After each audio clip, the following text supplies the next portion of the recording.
네, 우리 하나님의 말씀 고린도전서 4장 6절입니다.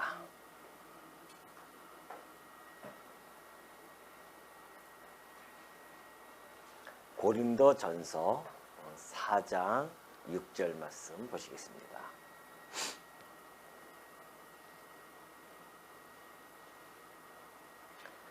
형제들아, 내가 너희를 위하여 이 일에 나와 아볼로를 들어서 본을 보였으니 이는 너희로 하여금 기록된 말씀 밖으로 넘어가지 말라 한 것을 우리에게서 배워 서로 대적하여 교만한 마음을 가지지 말게 하려 함이라. 누가 너를 남달리 구별하였느냐? 내게 있는 것 중에 받지 아니한 것이 무엇이냐? 내가 받았은즉 어찌하여 받지 아니한 것 같이 자랑하느냐? 너희가 이미 배부르며 이미 풍성하며 우리 없이도 왕이 되었도다. 우리가 너희와 함께 왕 노릇하기 위하여 참으로 너희가 왕이 되기를 원하노라. 내가 생각하건대 하나님이 사도인 우리를 죽이기로 작정된 자같이 끄트머리에 두셨음에 우리는 세계 곧 천사와 사람에게 구경거리가 되었노라.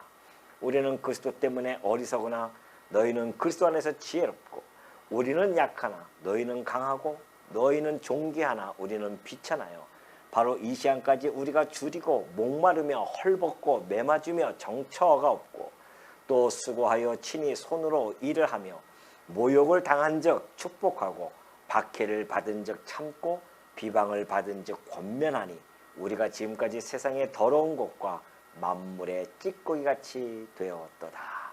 13절까지 봉독해 드렸습니다. 오늘 우리가 살펴볼 6절부터 13절까지의 내용은요, 지금 고린도 교회에 나타나고 있던 그 분열에 대한 책망을 해주는데, 그 분열이 되어진 원인을 바울은 지금 교만으로 보고 있는 것입니다. 세상의 지혜가 들어와서 교만한 행동을 취한 것이 곧 분열로 나타났다는 것이죠. 그래서 오늘은 교만한 행동에 대한 책망을 하기 시작합니다. 6절 보면은 그러죠. 형제들아, 내가 너희를 위하여 이 일에 나와 아볼로를 들어서 본을 보였으니 그래요. 자, 사실 바울과 이 아볼로는요 동역자예요. 그러잖아요. 근데 고린도 성도들은 그 동역자를 이렇게 파당으로 이렇게 경계선을 딱 걷습니다. 경계막을 딱 쳐놨어요. 그래서 여기는 바울파, 여기는 아볼로파, 경계막을 쳐놨단 말입니다. 그러면 바울이 지금부터 해야 할 일은 이 경계막을 해체시키려고 거 아닙니까? 해체시키겠다는 거거든요.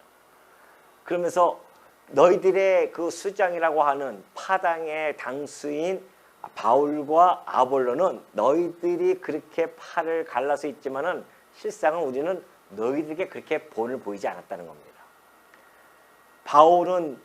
바울과 아볼로는 동역자이면서도 어떠한 경쟁의 관계 또는 적대 관계로 절대 생각하지 않았다는 겁니다. 그 둘은 협력을 추구하는 그러한 관계를 형성했다는 것이죠. 그래서 복음을 맡은 자로서 그리스도의 종으로 인정을 서로 해줬습니다. 그리고 협력의 동역자로 바라보면서 바울은 심었고요, 아볼로는 물을 주었다는 겁니다. 그래서 열심히 복음을 전하는 그런 충성된 모습을 보여줬어요. 그것이 본된 그들의 삶이었습니다. 그러니까 우리가 이 바울이 얘기했듯이 본을 보여서 이 교육을 시킨다고 하는 것은 매우 중요하죠. 우리가 자식들에게 교육을 시킬 때에 말로만 하면은 그게 교육이 잘 안 됩니다. 우리가 아기가 어렸을 때부터 보는 대로 아이들은 따라 하니까, 그러니까 부모들은 본을 보여서 자식들로 하여금 교육을 시키는 거거든요. 그것처럼 고린도 교회는 바울이 이제 나중에 나오겠지만은 내가 너희의 영적인 아버지와 같다는 겁니다. 왜? 고린도 교회를 설립했단 말이죠. 가서 직접 복음을 전하면서 한 명 한 명 다 전도해서 교회를 세웠단 말이죠. 그러니까 영적인 아버지와 같아요. 그러한 그 바울이기 때문에 정말 자식과 같은 그러한 고린도 성도들을 위해서 바울은 끊임없이 본을 보여서 그렇게 교육을 시켰던 겁니다. 그런데 교육을 이렇게 열심히 시킨 것도 참 중요하지만요. 근데 또 더 중요한 것은 배우는 자들이 정말 올바르게 배우는 것도 매우 중요합니다. 힘써 가르치는데 배우는 사람들은 삐딱하게 받아들이고 하면은 이 배움과 가르침이 서로 어우러지지 못한단 말이죠. 그래서 이것이 매우 중요한 겁니다. 힘써 가르치는 자나 배우는 사람들이 배우는 자들이나 다 어떻게 해요? 그 올바른 마음을 가지고 바른 진리를 전하고 바른 진리를 받아들이고자 하는 그 마음 자세, 이런 것들도 매우 중요한 거죠. 근데 고린도 교회는 바울이 그렇게 본을 보였음에도 불구하고 그들은 파당이 있었다고 하는 것은 그들의 배움이 올바르지 못했다는 겁니다. 이게 이제 문제가 발생되어진 거죠. 그러니 바울이 이 본을 보여서 우리가 너희들에게 했는데 이는 너희로 하여금 기록된 말씀 밖으로 넘어가지 말라 한 것을 우리에게서 배워 서로 대적하여 교만한 마음을 가지지 말게 하려 함이라 그랬어요.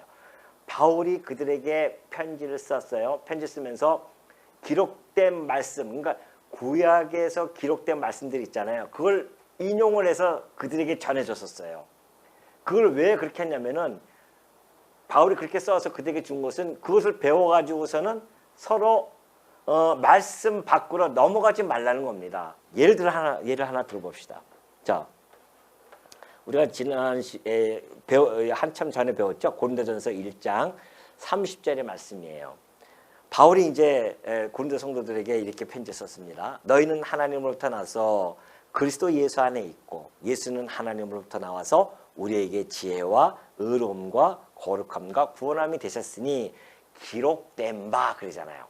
바울이 늘 성경을 들어서 설명을 해가고 있는 중이에요. 기록된 바, 자랑하는 자는 주 안에서 자랑하라 함과 같게 하라 함이라 그래요. 그러니까 바울은 지금 이걸 기록된 것을 전해줬어요. 이렇게.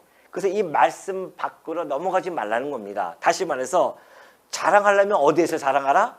주 안에서 자랑해야 되는데 왜 바울을 자랑하고 왜 이 아볼로를 자랑하고 베드로를 자랑하냐 이거죠. 그 말씀 밖을 넘어간 거예요.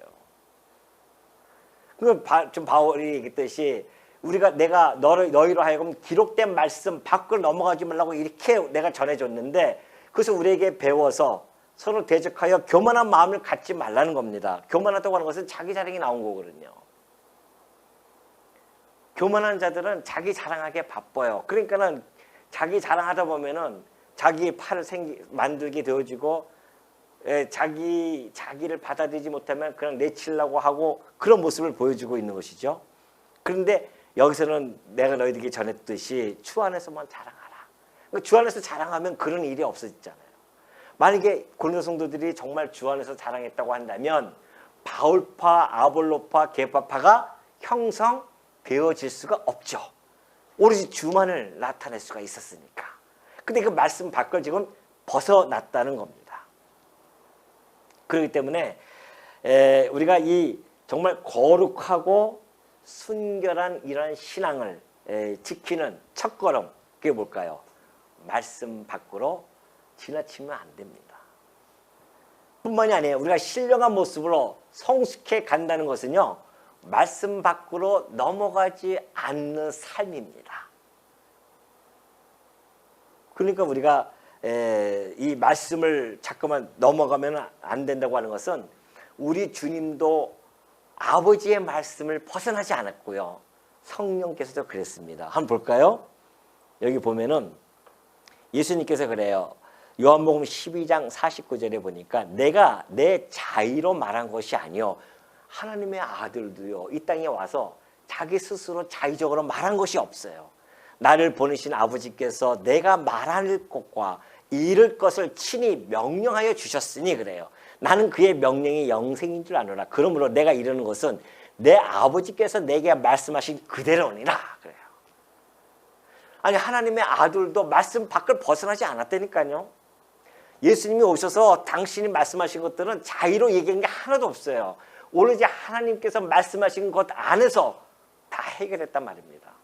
그런데 왜 우리 인간들이 자꾸 말씀 밖의 것을 하나 말이죠. 주 안에서 자랑하라 했으면 주 안에서 자랑하면 되지. 주 밖의 것을 자꾸만 자랑한단 말입니다. 그래서 그런 거예요. 또 여기 보면은 요한복음 16절 13절 볼까요? 성령도 마찬가지입니다. 그러나 진리의 성령이 오시면 그가 너희를 모든 진리 가운데로 인도하시리니 그가 스스로 말하지 않고 오직 들은 것을 말하며 장래일을 너희에게 알리시리라 그랬습니다. 성령도 오셔서요 스스로 말하지 않습니다. 예수님과 동일해요. 왜?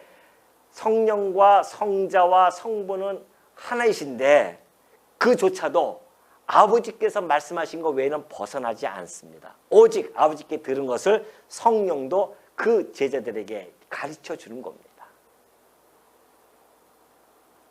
그런데 아버지의 하나님의 아들인 성자 예수님도 그러시고 하나님의 영이신 성령도 그러할지언데 우리가 아버지의 말씀을 자꾸 벗어난다고 하는 것은 이거는 우리가 잘못된 길을 가는 그것이죠. 우리의 신앙 정도를 벗어나는 겁니다. 그래서 우리 개척 종교 개혁을 일으키는 우리 종교 개혁자들의 모토가 뭐였었냐면은 말씀이 가는 곳까지 가는 거예요. 그리고 말씀이 서는 곳에서 선다. 이것이 우리 종교 개혁자들의 어떤 확신이었고 그것이 신조였었습니다. 우리도 마찬가지예요. 말씀이 가는 것까지 우리가 가야 되지 거기서 우리가 추론을 하고 뭐 그냥 막 이렇게 만들어 버리면 안 됩니다.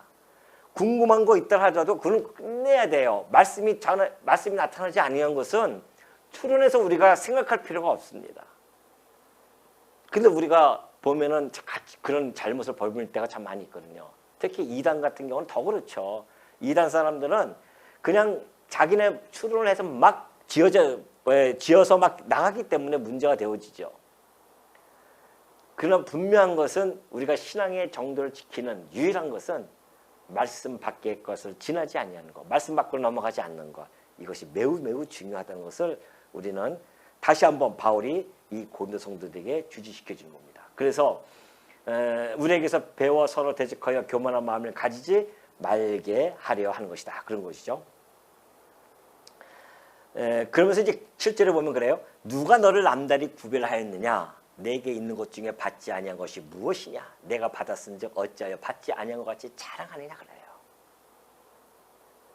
누가 우리를 구별했습니까? 오로지 하나님만이 구별을 해주셨어요. 그래서 우리가 구별되어진 자로서 성도라고 부름을 받는 겁니다. 하나님만이 우리를 구별할 수 있어요. 그런데 구별되어져서 성도라 해가지고 하나님께서 딱 모아놨더니만 여기서 또 구별을 해요? 바울이 지금 그겁니다. 누가 남달리 너보고 남달리예요? 누가 너를 남달리 구별했냐 말이죠. 누가 너를 바울파로 게바파로 누가 이 아볼로파로 구별했느냐?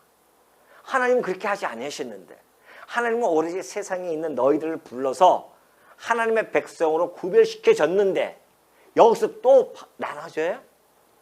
얼마나 우스운 소리입니까?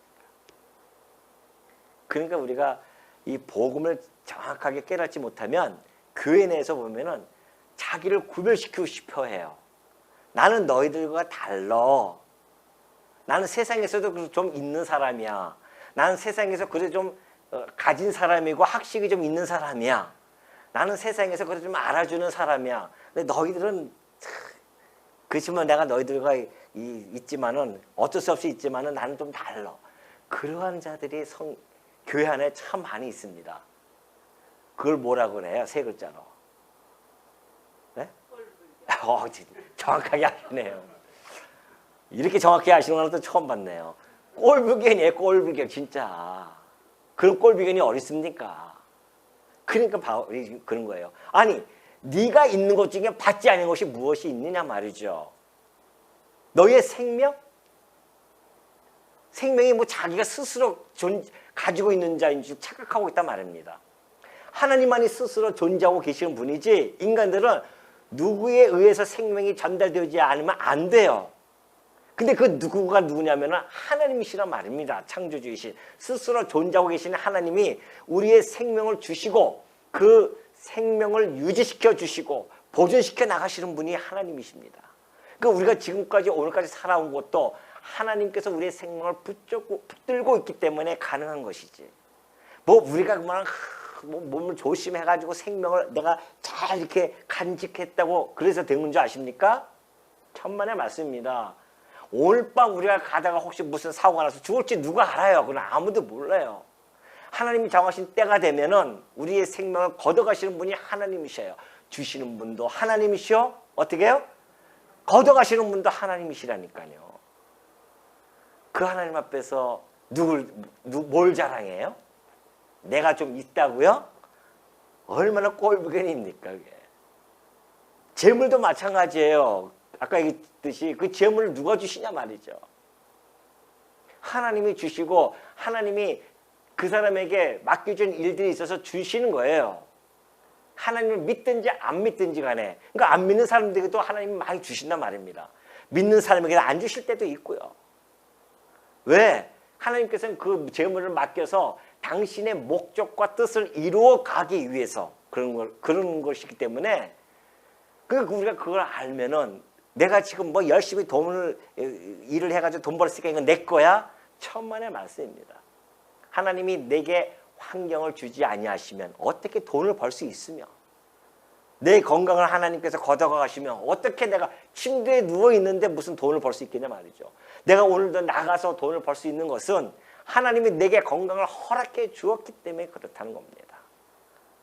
그러니 받지 않은 것이 어디 있습니까? 여러분이 아는 뭐 지식도 그렇고 하나님이 이 모든 우주의 만물의 지식들을 우리에게 주시고 깨닫게 해주시는데 그 지식도 내가 잘나서 하는 것이 아니라니까요.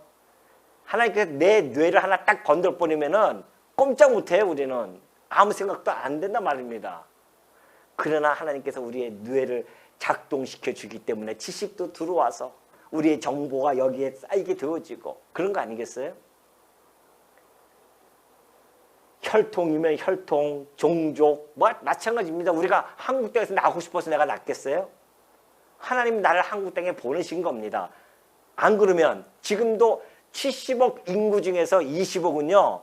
하루에 1,000원 미만으로 그냥 그거 가지고서는 생활을 하고 밥을 먹고 살아갑니다. 지금 우리처럼 그렇게 막 너무 많이 먹어서 막 다이어트 해야 돼. 배를 만지면서 이거 빼야 되는데 이러지 못하는 사람들이 20억이에요. 20억. 이런 좋은 땅에 우리가 나를 태어나게 한 것도 누구예요? 하나님이 보내주신 거란 말입니다.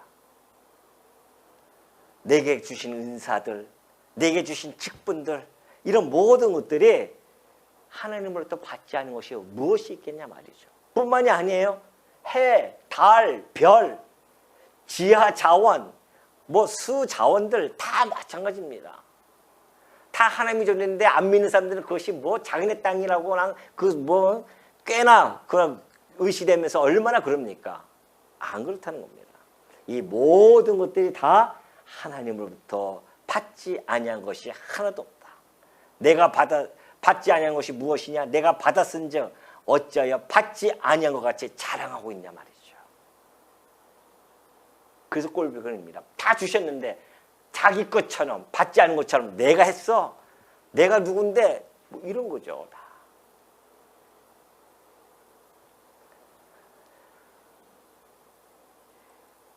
사도 요한이 이렇게 이야기하고 있습니다. 사도 요한이 한 얘기, 사도 요한이 아니라 세례 요한이 한 얘기입니다. 요한복음 3장 27절. 요한이 대답하여 이르되 만일 하늘에서 주신 바 아니면 사람이 아무것도 받을 수 없느니라. 하늘에서 주신 바 아니면 아무것도 받을 수 없대요. 세례 요한이 세례를 베푸는 것도 왜냐면 이게 무슨 얘기냐면은 예수님 제자들이 세례를 베푸니까 요한의 제자들이 와서 저들이 세례를 베푸니까 절로 다 갑니다 그래요. 그러니까 요한이 그래서 대답한 거예요.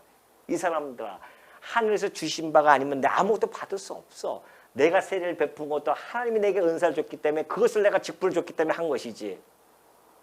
저 사람은 저 제자들을 제자들이 예수님 제자들이 하는 것은 또 예수님 제자들 하나님께서 받았기 때문에 하는 거야. 그걸 어때 시기하고 질투하면 되겠냐 말이죠. 그런 이야기거든요.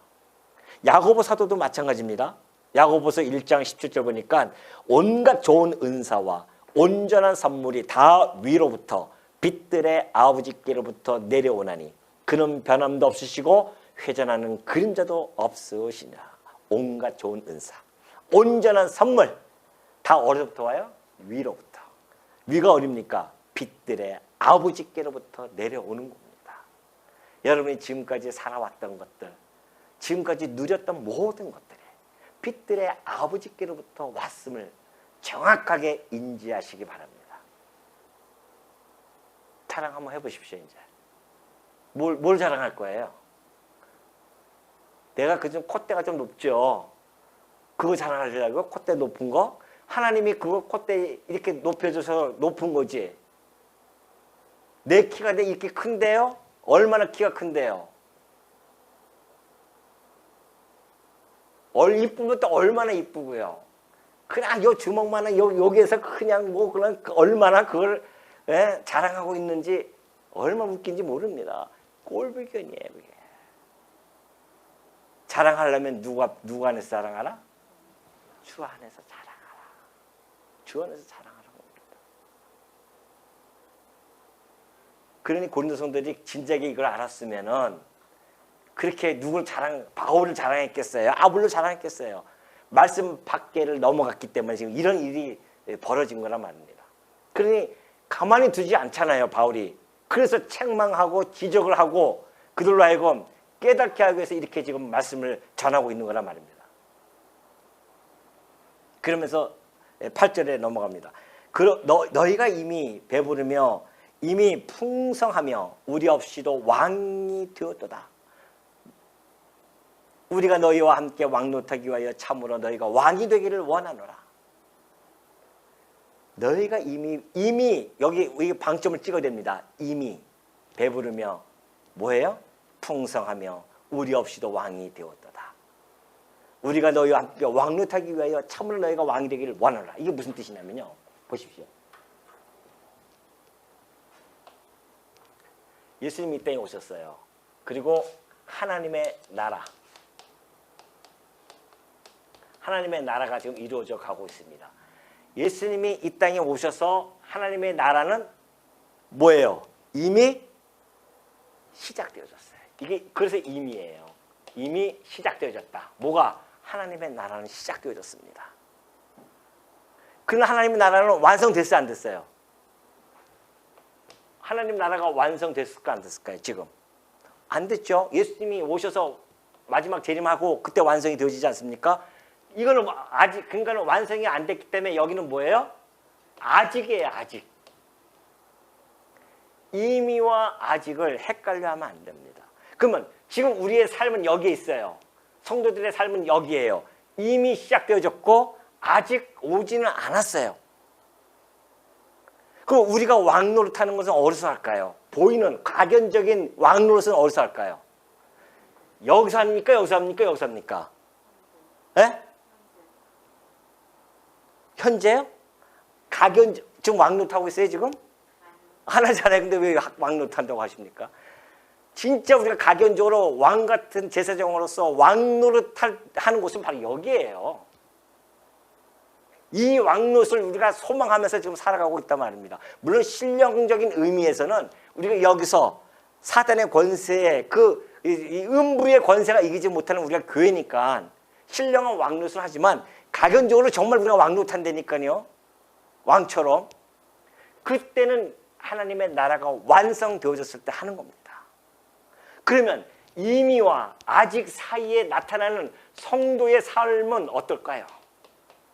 바울이 이걸 지적하는 거예요. 이 삶은 자 여기서 왕노릇을 우리가 할 것인데 이 왕노릇을 지금 너희들이 먼저 세상 말로는 뭐예요? 샴페인을 벌써 터뜨렸구나 너희들이 지금. 샴페인을 벌써 터뜨리면 안 된단 말입니다. 여기서 터뜨려야 되지.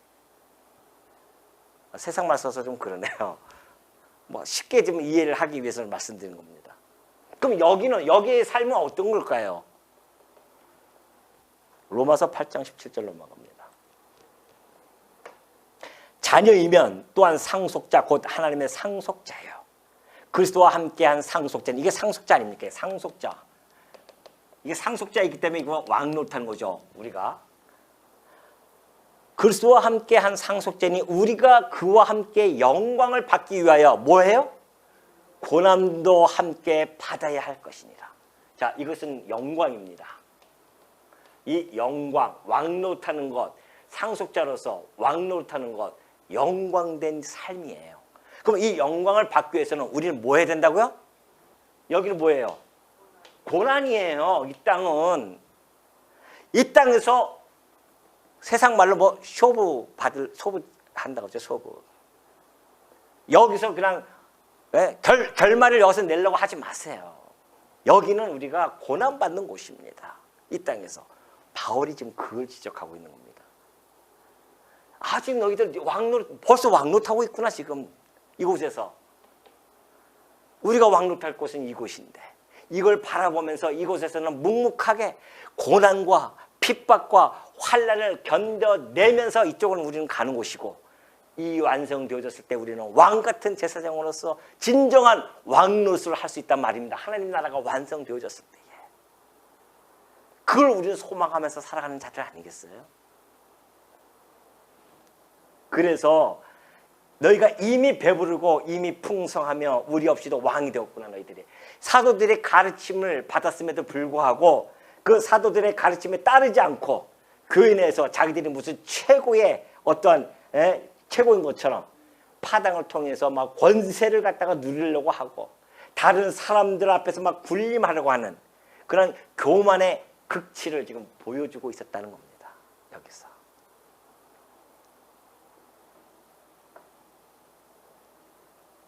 그러니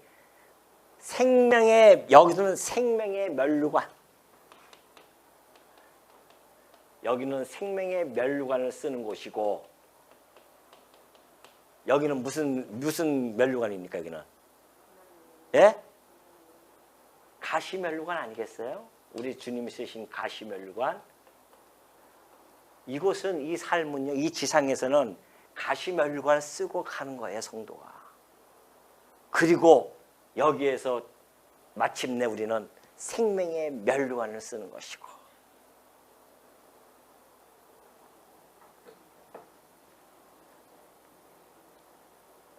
9절 보니까 그래요. 내가 생각하건대 하나님이 사도인 우리를 죽이기로 작정된 자 같이 끄트머리에 두셨음에 우리는 세계 곧 천사와 사람에게 구경거리가 되었노라. 사도 보십시오. 사도가 자기의 삶을 통해서 보여줍니다. 이제 너희들의 삶이 어떠했는지 아느냐. 사도들이 여기서 지금 왕노릇하고 있는지 아느냐. 그게 아니라는 것이죠. 그럼 사도들은 어떻게 했는가. 사도가 누굽니까? 하나님께서 직접 부르셔서 당신의 이 하나님의 비밀을 맡긴 자들이에요. 위엄과 권위가 어마어마한 자들입니다. 그 사도라고 하는 그 직분은 그것은 한시적이에요. 지금은 없단 말입니다. 그때 잠시 교회를 세우기 위해서 그 사도들을 택하고 사도들에게 엄청난 능력을 주었단 말이죠. 그 능력을 가진 사도들의 삶이 어떤지 아십니까? 이 땅에서 왕노릇했을까요? 사람들한테 막 그냥 추앙을 받고 그랬을까요? 보십시오. 어떻게 살아왔는지. 내가 생각하건대 9절입니다. 하나님이 사도인 우리를 그래요. 사도인 우리를 딱 지목하잖아요. 죽이기로 작정된 자 같이 끄트머리에 두셨다고 합니다. 우리는 세계 곧 천사와 사람에게 구경거리가 되었더라. 이 구경거리가 되어졌다는 이야기는 그때 당시 로마의 상황을 잘 이해하시면 됩니다. 로마에서 전쟁이 일어나요. 로마 장군들이 가가지고서는 전쟁에 이기면은 전리품과 포로들을 끌고 옵니다. 그럼 로마 시내를 와가지고 개성 장군 해가지고 와요. 그러면 개성의 행렬에 의해서 사람들이 얼마나 많이 구경 온지 아십니까? 그러면 로마 시내를 한 바퀴 쫙 돕니다. 그러면 막 이름을 부르겠죠. 아니 이름 뭐 있습니까? 폼페이오 뭐 그러겠죠. 그러면은 거기서 한 바퀴 돌고 그 다음에 포로들은 어디로 끌고 가냐면은 원형 경기장으로 끌고 가요. 로마의 그 원형 경기장. 거기서 검투사들을 데리고 와서 검투사하고 이 칼로 싸워서 죽이는 거예요. 맹수를 풀어가지고 맹수들이 잡아먹게 하고, 그리고 원형 경기장에 수많은 사람들이 서가지고 막 박수치고 좋다고 하는 겁니다. 인간의 악함이 얼마나 강한지. 맹수에 잡혀먹는 걸 좋아하고, 검투사의 칼에 찔려 죽는 것을 아주 좋아하고, 구경거리가 되어지는 거예요. 바울이 지금 그걸 염두에 두고 설명해 가고 있는 겁니다. 우리가 마치 그것처럼 세상의 끝에서 지금 우리가 살아가는 데처럼 끄트머리 아주 죽이기를 작정시켰던 것처럼, 하나님이 왜 그러실까 도대체 사도들을. 하나님이 이곳에서 어마어마한 영광을 주려고, 이곳에서 어마어마한 영광을 받을 자들은 이 땅에서 그만큼 더 낮아진 삶을 살아갈 수밖에 없다는 겁니다. 우리 주님이 그랬어요. 하나님의 아들의 영광을 가지신 분이 이 땅에서 가장 비참한 십자가, 이 세상에서 가장 비참하다고 하는 그 십자가에서 죽으셨단 말입니다. 온갖 조롱거리가 되어지고 구경거리가 되어져서. 그런데 그분이 선택한 그 사도들조차도 다 그렇게 살아왔어요. 그게 성도의 이 세상에서의 삶이라니까요. 이 지상에서의 먹고 배불러서 여기서는 왕노타고 그런 곳이 아니란 말입니다. 근데 고린도 교회는 이미 여기서 자기네들이 왕노타고 있었다는 거예요, 지금. 그러면서 대조를 시키는 겁니다. 우리가 그렇게 살아왔다는 겁니다.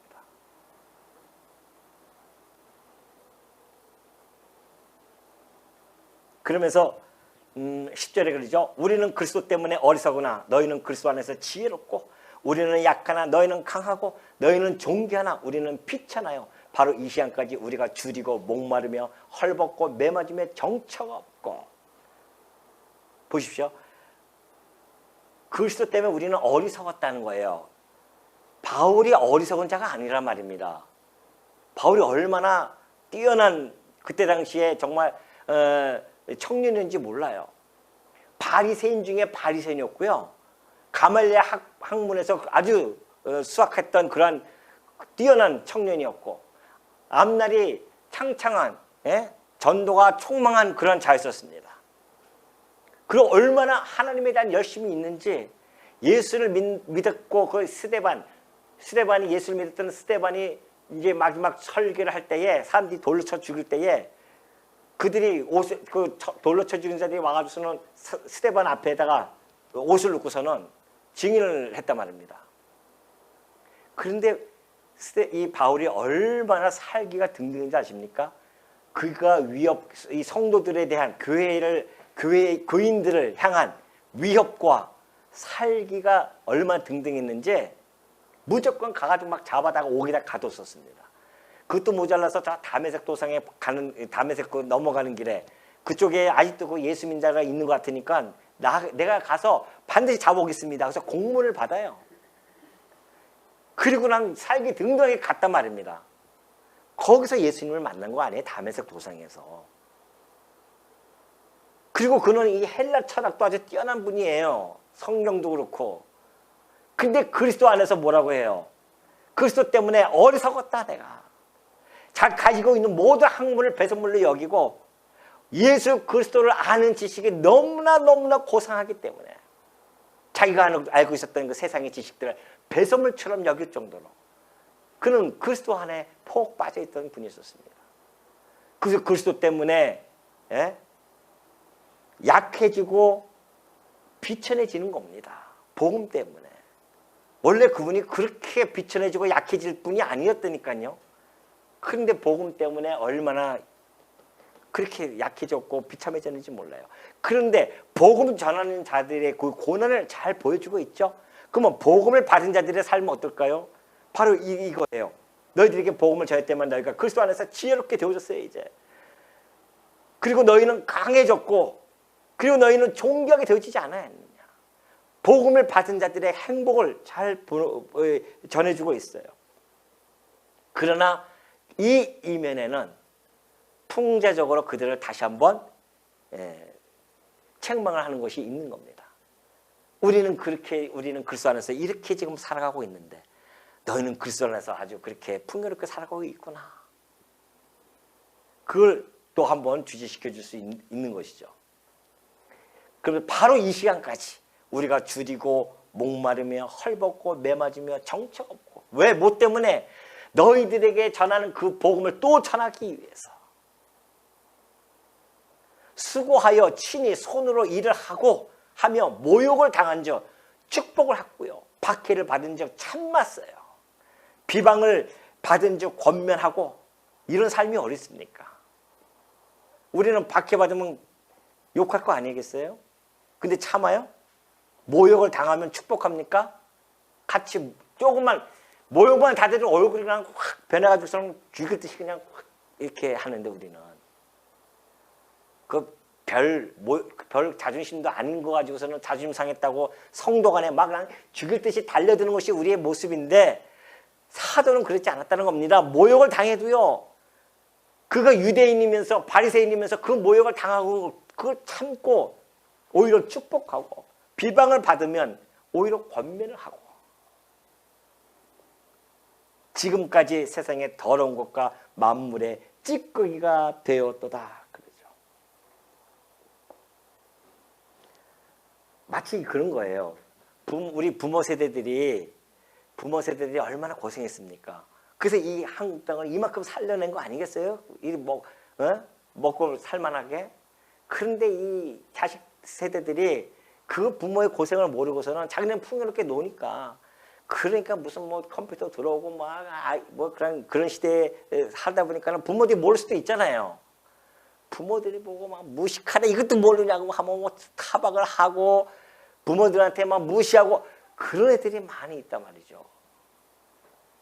그거와 같은 거예요, 지금. 사도들은 그렇게 고생하고 다니고 있는데, 너희들은 그 안에서 파당이나 형성해가지고 나는 우리 파야. 바울은 지금 가서 고난받고 고통받고 매맞고 있는데, 바울이 우리 파야. 너는 아볼로 파야. 싸우고 있어요, 거기서 지금. 여러분이 생각해도 우습잖아요, 지금.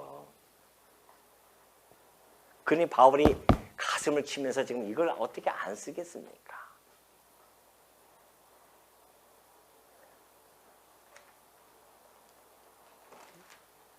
바울이 왜 이렇게 지금 쓰고 있느냐? 거기 14절 보면 그러잖아요. 내가 너희를 부끄럽게 하려고 이것을 쓰는 것이 아니라는 겁니다. 오히려 오직 너희를 내 사랑하는 자녀같이 권하려 하는 것이다. 지금 바울의 삶과 사도들의 삶과 이 고린도 성도들의 삶을 비교하는 것은 부끄럽게 하라는 것이 아니었다는 겁니다. 하나님 앞에서 교만하지 아니하고 겸손히 서게 하라는 권면의 말씀을 지금 바울이 하라고 이랬다는 것이죠. 그러니 이 권면의 말씀이 고린도 성도들에게 얼마나 깊숙이 들어가겠어요. 오늘 이 시대에 살아가는 우리도 마찬가지입니다. 우리가 고린도 교회처럼 그런 교회가 안 되는 법이 없고요. 그런 교회가 지금도 허다하게 있습니다. 오늘 이 시간에 고린도전서의 말씀을 우리가 상고한다고 하는 것이 이렇게 행복한 겁니다. 다시 한번 우리를 갖다가 뒤돌아볼 수 있잖아요. 우리는 고린도 성도들처럼 이 땅에서 지금 왕노타고 있는 건 아닌가. 온갖 풍요로움을 다 누리면서 그것도 힘들다고 우리는 살아가고 있는 건 아닌가. 신앙생활을 지금 핍박받고 고난받고 있는데도 불구하고 교회 한번 나오는 것도 너무너무 힘들어하는 모습, 얼마나 이게 사치스러운 거나 말이죠. 이게 사실은 초대교회들은 그래 모이기를 힘써서 매일같이 모이는데, 모이면 죽이니까 몰래 굴속에 같은 데 모여서 예배를 드리고 찬송을 하고 말씀을 상고하고 그랬던 우리 믿음의 선진들이 있어요. 이처럼 이렇게 풍요롭게 살아가는 이 시대가 지금 어디 있습니까? 그럼에도 불구하고 예수 믿는 게 힘들대요. 어떻게 하면 좋아요, 그러면? 이 정도까지 힘들다고 한다면 한번 하나님께서 풍파를 한번 휙 몰아치고 시작할 때, 핍박과 박해의 시작이 올 때 여러분들 어떻게 하냐 말이겠죠. 이걸 다 도망갈 거 아니겠어요? 예수 먹으면 없다. 아유.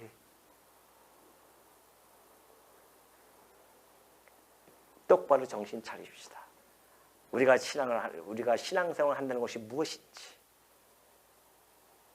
우리가 진정으로 누려야 할 것이 무엇인지, 그리고 이 땅에서 우리가 어떤 삶을 살아가야 할 것인지, 날마다 우리가 상고하고 생각하는 그러한 우리 성도님들이 되어지시기를 당부드립니다.